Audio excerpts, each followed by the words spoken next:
Hi, I'm Coach Abby. Thank you so much for tuning into Love Advice TV. Today I'm going to introduce a gentleman by the name of Gary Chapman. Gary Chapman wrote an amazing book, and it's basically the 5 love languages. And it is a book that I think everyone should read. It is so important, not only in the process of getting your ex back, but once you have him back, anytime that you are in a relationship, anytime you're not in a relationship, it is just basically, in my opinion, the Bible of relationships. It's an amazing, amazing book. So let's assume right now we're in a situation, you've been working with me or with any of our other coaches, with Alex, with Adrian, with Natalie. Everything is looking great. Everything is looking good. You're finally in a situation that you're almost about to seal the deal, and you and your ex are going back. Hurrah. Now, so what happens? One of the things that is very important is we have to be very attuned to what makes our partner tick. And what makes our partner tick is basically understanding their language. And I'm not saying Spanish or English. I'm talking about their love languages. So Gary Chapman came up and he really has identified the 5 love languages. Let me share them with you. The first love language is the words of affirmation.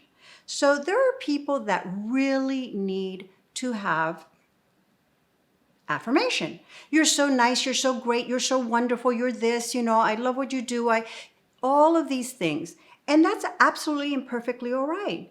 So if we have a partner that really needs that, we have to be attuned to make sure that we are there to provide that. As well as number 2, quality time. So many people find that this is essential for them in the relationship. They really want to know that they can count on their significant other for weekends, for certain evenings during the week, whatever it might be. And it has to be quality time. It is pivotal for them. We cannot expect to romance them or make them happy if we are not providing that, if this is essential to them. The number 3, which Gary talks about, is the giving of gifts. So obviously we all love gifts. I do. But sometimes people use that as a substitute for the words of affirmation and for quality time. And that really doesn't cut it. Because yes, gift giving is wonderful, we love it, and what have you, but there's some people that are just really not, they don't put that much emphasis into it. You need to also complement it with one of the other elements of the different languages. Acts of service is a number 4. So acts of service is for that person that's a giving person, that is able to be there for others, that loves to do charitable, that's a philanthropist, that whatever, that is there, that is a giving, has empathy. That might be very important to your partner. So if that's important to your partner, it wouldn't probably satisfy if you were more into being not a selfish person, but more into your own world person. You need to be able to read that about them and try to at least meet them halfway. Finally, he talks about the physical touch. Now, the physical touch doesn't necessarily mean a sexual, intimate touch. What we talk about, it's cuddling. It's the good morning, hug. It's just that physical touch, that feeling of warmth that only our partner can give us. So remember, it's very important that we try to learn what love language is important to our partner, and with it, teach them what love language is important to us, because together we need to be fulfilled. This is a partnership. We give, they take.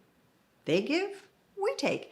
But together we are, trying to be able to live a life that between us, we are satisfied. And the love languages is an amazing book to be able to read together, to learn about each other together.